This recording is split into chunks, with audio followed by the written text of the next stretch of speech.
pe aia jos, dui un palet întreg și îi lăsăm... Și altceva mai am, nu vreți să nu mai așteptați aici, mai scos și pe altul ca să vă... Da, eu ce ți-am zis? La prima dată faci manevră, lei pe ăla și al doilea dai afară și mergi cu foarte bine. Da.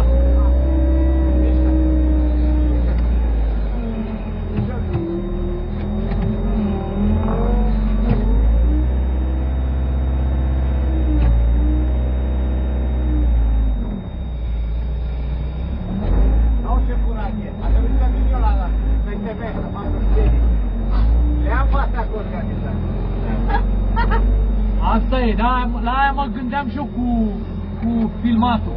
Da. Zic, vă fac niște filmulețe, descarc ceva, mut ceva. Da. Mai sunt care se uite, care trebuie să le editez un pic înainte. Am un coleg care e... Dar vrei să mă bagi pe mine așa? Nu încerc să nu bag, le tai. Încerc să nu bag oamenii să bag, dar... Bagă! Și... Fac, dar spui când e acolo ca să dau din... Dar văd eu că ai și dau din mână indicații. Când am un coleg care muncește pe excavator de la 15 ani, da? Și are experiență multă, și se filmează... Ăla poți să lasă să nu mai pune de asta. Nu mai pun, da. Și se filmează mereu și a pus frumos pe YouTube, pe filmulețe, are nu știu câte abonați, are... Are? Da.